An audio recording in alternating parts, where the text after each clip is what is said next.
Hello there, my name is Mike Fortunato. I am a research associate and instructor here at Penn State University in Community Economic Development, and this is Cedev 509, Population, Land Use, and Municipal Finance.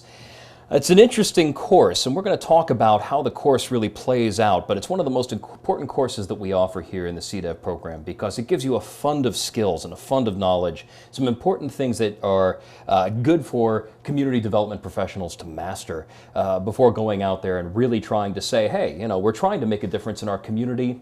Here are some ways of actually being able to do that. I'll tell you a little bit about myself. I'm a reasonably new professor. I actually just graduated with my PhD this past year, which is very exciting, but I've been in the community economic development scene for a while now. Actually have a master's in community economic development, like you someday will, and also a PhD in rural sociology, where I studied entrepreneurship and also studied regional innovation systems. So I take a look at ways of actually going into communities that are lagging or struggling and trying to find new strategies for actually bringing them back to life from the ground up. It's really exciting work.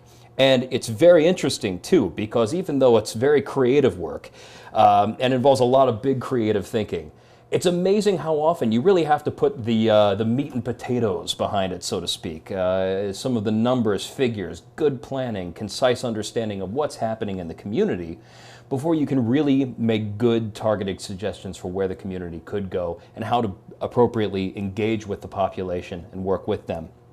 So Cedev 509 is really some of those meat and potatoes, if you will. It's about getting and understanding what's happening in the local community, so that you can understand what can be done there and how you might potentially engage with local citizen groups and businesses and governments and whatnot to get things done. So as you can see from the title, there's three real elements to this course. Population, we're talking about population change and trends. Land use, that's a fun one, obviously. Communities are made up of land, and how it gets used is often one of the most contentious things that happens in a community.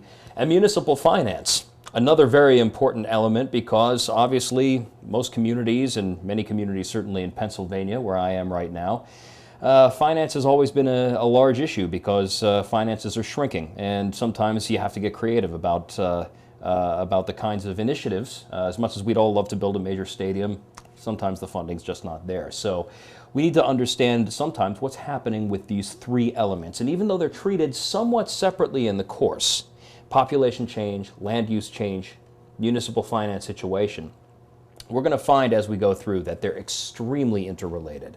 One tends to affect the other, tends to affect the other. For example, let's say you have a community with a declining population, and as that population shrinks, so does the tax base. Well, that might also affect the municipal finance situation, which means that critical infrastructure can't be built, which might also change the way that the land is being used. If, for example, you can't widen the streets in the center of town, you might end up getting sprawl on the outside of town. And there's all kinds of different things that can happen. We're going to talk about that throughout this class.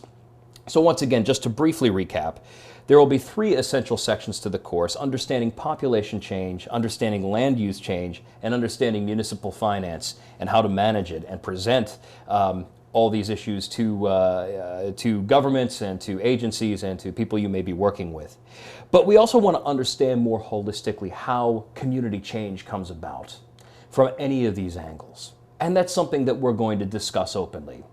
When you get onto the course website, you'll notice that there's a lot of project-based work, but I also want to open up the discussion to talk about these interrelationships and to discuss what maybe your perspectives are, your concerns are. Certainly you're coming to the table with a lot of ideas, maybe some practical experience.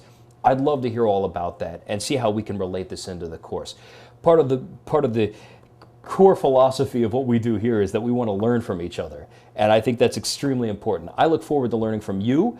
Hopefully you'll learn something from me too. I'll at least offer some good ideas maybe for developing communities. And I think as we go through the course, we're going to have a good time interacting. If you do have any questions or concerns, by the way, feel free to contact me at any time. via the course website, and you can send me an email. Or if there's any issues with my connectivity as I'm moving around and traveling a bit this summer for business, I'll be happy to share my experiences with you from the community development world. And if there's any gaps in my getting back to the class, I'll let you know right away. Anyhow, great to meet you. I look forward to seeing you more in the course. Take care until next time.